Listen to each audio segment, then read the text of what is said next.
Good Tuesday afternoon. It is September 19th, and September as a whole certainly living up to the peak of hurricane season climatologically, where 34% of all named systems throughout the year occurred during this month.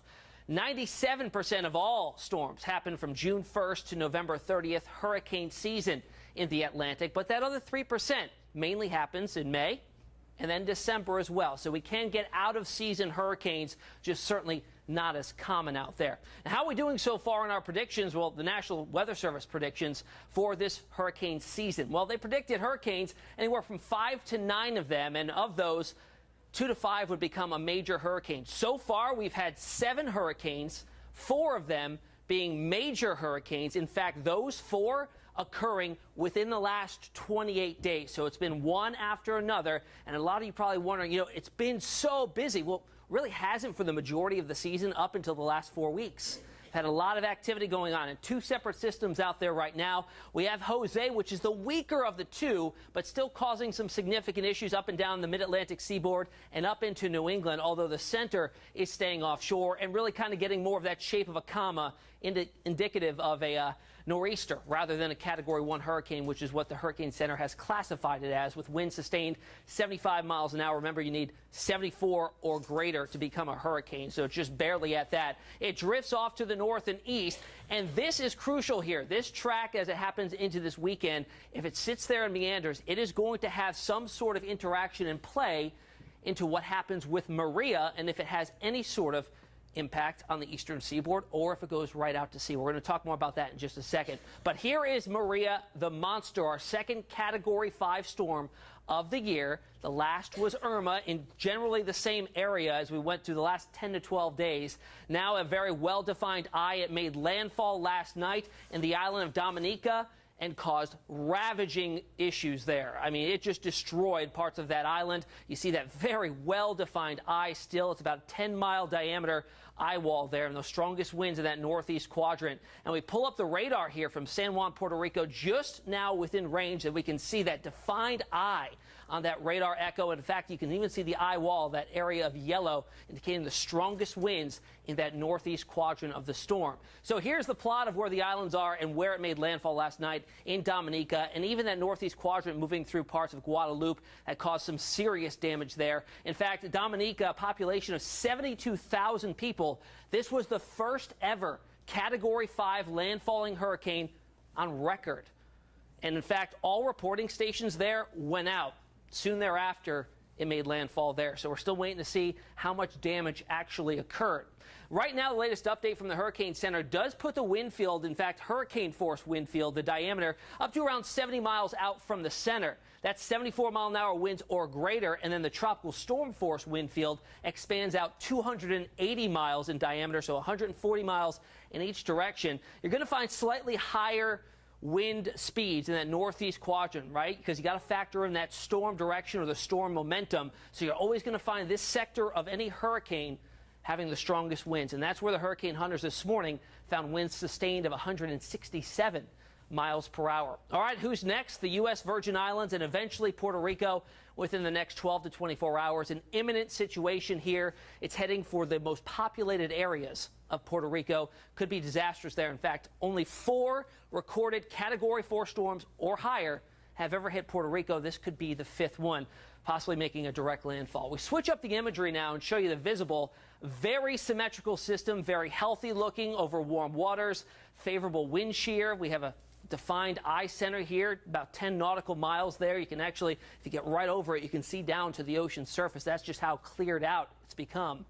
Hurricane watches and warnings up for pretty much the Leeward Islands all the way up towards Puerto Rico and even towards the Dominican Republic, up to hurricane watches there right now. We get close on into Puerto Rico and the U.S. and British Virgin Islands all under that hurricane warning. Good time now to refresh yourself on what a watch and warning actually does mean. Watches gives you a little more time. 48 hours usually in advance of indicating the risk of some hazardous weather. Warning, a little more urgent. The event is either occurring, imminent, or likely, which is what we're seeing here over the Virgin Islands and Puerto Rico. Category 5 storm right now. The latest numbers from the Hurricane Center as of 11 o'clock this morning. Sustained winds of 160 miles per hour. Again, highest likelihood of that is going to be in that northeast quadrant.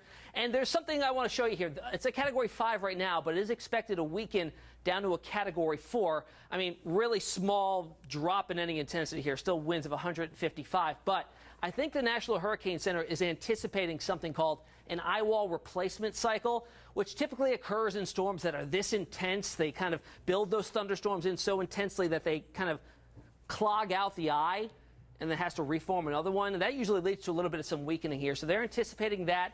Not sure if it'll actually happen. It may even stay a Category 5 as it heads towards the island late tonight.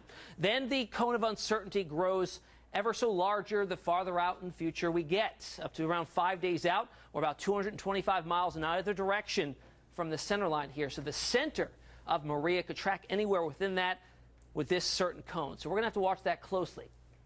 All right, Hurricane Irma and Hurricane Maria tracking in pretty much the same area over the last 2 to 3 weeks. But there is a distinct difference here.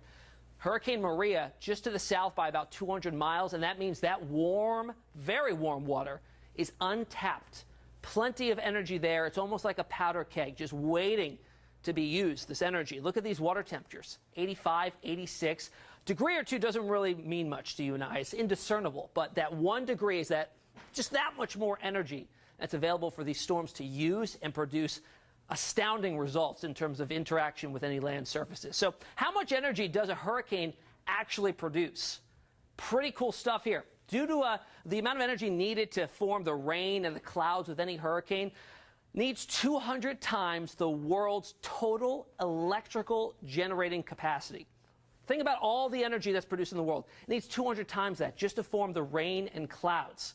And then the wind energy needed for that, 1.5 times the world's, or excuse me, half the world's electrical generating capacity. And according to NASA, during a hurricane's life cycle, it can expend as much energy as 10,000 nuclear bombs. Unbelievable, right? All right, here's where the models are taking this thing. We're taking the GFS ensemble here. Remember, that's one model run 20 different times. And there's more of a consensus than when we spoke yesterday. It's not all over the place, especially way out in that forecast period. Starting to get a general consensus of where this may be going. And notice all of these keeping it offshore. And that's dependent on a couple things we're going to talk about in a second. Where's all the other computer models going? Pretty much in the same general direction, somewhere to the south and west of Bermuda and to the east of the eastern seaboard. So that's some good news there. All right, the overall setup that we're going to be watching at. Remember, I told you that the interaction with Jose is going to be crucial in what actually happens with Maria after it gets somewhere north of the Bahamas by later this weekend. The circulation that's happening is there's a ridge of high pressure developing over southeastern Canada. That's going to trap Jose, kind of keep it in the same area it is right now. And that's going to weaken also an area of high pressure out in the middle parts of the Atlantic that's been kind of steering Maria this whole time. That weakens, so that's going to allow Maria to dive north. And eventually the interaction with Jose, something called the Fujiwara effect, is going to make it pivot out to sea and gone. So as long as Jose remains, we will see Maria go on out to sea. So the Fujiwara effect, in essence, is when two hurricanes collide. But we're not looking for a collision here. We're looking for more of an interaction. They're going to kind of alter each other's paths as we get into early next week. So the Fujiwara effect is when two storms of similar but not identical size orbit one another until the stronger storm absorbs the weaker. That's if that circulation or that orbit continues for a while. This is not going to be the case here, but certainly something that's very interesting and very, very rare, especially in the Atlantic basin. All right, you have any questions on the storm? Join the conversation on social media. You can find me on Facebook, Meteorologist Tim Pandajis, or on Twitter, 13 Tim Pandajis.